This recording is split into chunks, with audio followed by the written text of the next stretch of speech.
ہمارے پیارے نبی حضرت محمد صلی اللہ علیہ وآلہ وسلم کی ولادت مبارک سے پہلے خانہ کعبہ اللہ کا گھر نہ رہا تھا بلکہ دیوتاؤں کا گھر بن گیا تھا۔ یہ بتوں سے بھرا پڑا تھا۔ عرب اور دوسرے علاقوں کے لوگ ان بتوں کی پوجا کرتے تھے اور ہر سال انہیں نذرانہ عقیدت پیش کرنے کے لیے جمع ہوتے تھے۔ اس وقت پڑوسی ریاست یمن پر ابرہہ کی حکومت تھی۔ وہ ایک طاقتور لیکن مغرور و متکبر حکمران تھا۔ ہر سال وہ پورے عرب اور دیگر ممالک کے لوگوں کو مکہ آتے ہوئے دیکھتا۔ یہ زائر نذرانے اور دیگر اسباب بھی لاتے۔ مکہ کے رہنے والے نہ صرف انہیں رہائش، پانی اور خوراک جیسی خدمات فراہم کرتے بلکہ ان کے ساتھ تجارت بھی کرتے۔ اس طرح حج نہ صرف ایک روحانی بلکہ ایک تجارتی اجتماع بھی بن جاتا۔ ابرہہ کو یہ دیکھ کر بے حد حسد ہوا۔ وہ چاہتا تھا کہ لوگ نذرانے اور تحائف لے کر اس کے ملک میں آئیں۔ وہ جانتا تھا کہ لوگ خانہ کعبہ کی وجہ سے مکہ آتے ہیں۔ اس نے سوچا کہ اسے اسی طرح کی جگہ یمن میں بھی بنانی چاہیے۔ اس خیال کے تحت اس نے اپنے شہر میں ایک عظیم الشان معبد بنوایا اور عرب کے نئے روحانی مرکز کے طور پر اس کی تشہیر شروع کر دی۔ اس نے دعویٰ کیا کہ اس کا معبد کعبہ سے بڑا اور بہتر ہے اور اس کا شہر مکہ سے زیادہ خوبصورت اور ترقی یافتہ ہے۔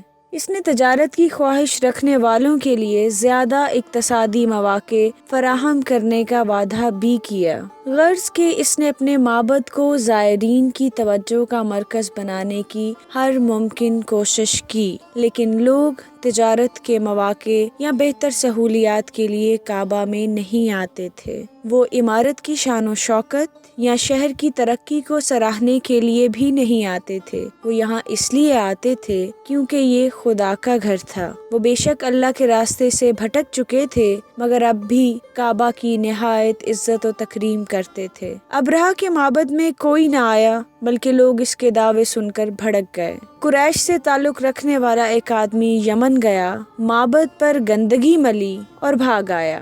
اس پر ابرہہ طیش میں آ گیا۔ اس نے فیصلہ کر لیا کہ مکہ پر حملہ کرے اور خانہ کعبہ کو تباہ کر دے۔ اس نے ایک وسیع فوج اکٹھی کی اور مکہ کی طرف پیش قدمی کرنے لگا۔ یہ واقعہ اسی سال پیش آیا جس میں بعد ازاں نبی اکرم صلی اللہ علیہ وآلہ وسلم پیدا ہوئے تھے۔ ابرہہ کی فوج کا بڑا حصہ ہاتھیوں پر مشتمل تھا۔ راستے میں کئی عرب قبائل نے اسے روکنے کی کوشش کی مگر کوئی اس کی فوج اور اس کے ہاتھیوں کی قوت کے سامنے نہ ٹھہر سکا۔ اس وقت نبی اکرم صلی اللہ علیہ وآلہ وسلم کے دادا حضرت عبد المطلب خانہ کعبہ کے متولی کی خدمات انجام دے رہے تھے۔ جب آپ نے حملے کے بارے میں سنا تو اپنے لوگوں کو مشورہ دیا کہ وہ ٹھہر کر مقابلہ کرنے کی بجائے پہاڑیوں میں پناہ لے لیں۔ ان کا پختہ یقین تھا کہ اللہ اپنے گھر کی خود حفاظت کرے گا۔ یہی بات انہوں نے ابرہہ سے بھی کہی جب وہ اس سے اپنے اونٹوں کی واپسی کے لیے بات چیت کرنے گئے جو ابرہہ کی فوج پکڑ کر لے گئی تھی۔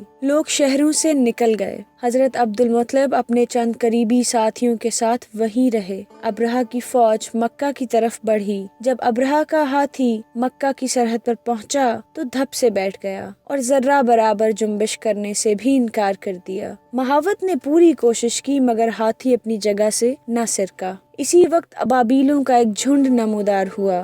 ان کی چونچوں اور پنجوں میں مسور کی دال کے دانوں کے برابر کنکر دبے ہوئے تھے۔ ابابیلوں نے ابرہہ کی فوج پر ان کنکروں کی برسات کر دی۔ جس کسی کو بھی یہ پتھر لگا وہ اسی وقت یا تھوڑی دیر بعد ہلاک ہو گیا۔ ابرہہ یمن کی طرف بھاگا لیکن اللہ کے بمباروں کے ہاتھوں بری طرح گھائل ہو گیا اور اپنی سلطنت میں پہنچنے سے پہلے ہی اس کی جان نکل گئی۔ ابرہہ کی موت ایک تنبیہ ہے۔ جو اللہ کے سامنے سرکشی دکھاتے ہیں، اذیت ناک زندگی اور ذلت آمیز موت ان کے مقدر میں لکھ دی جاتی ہے۔ جب اللہ آپ کو سبق سکھانے کا فیصلہ کر لے تو کوئی آپ کو بچا نہیں سکتا۔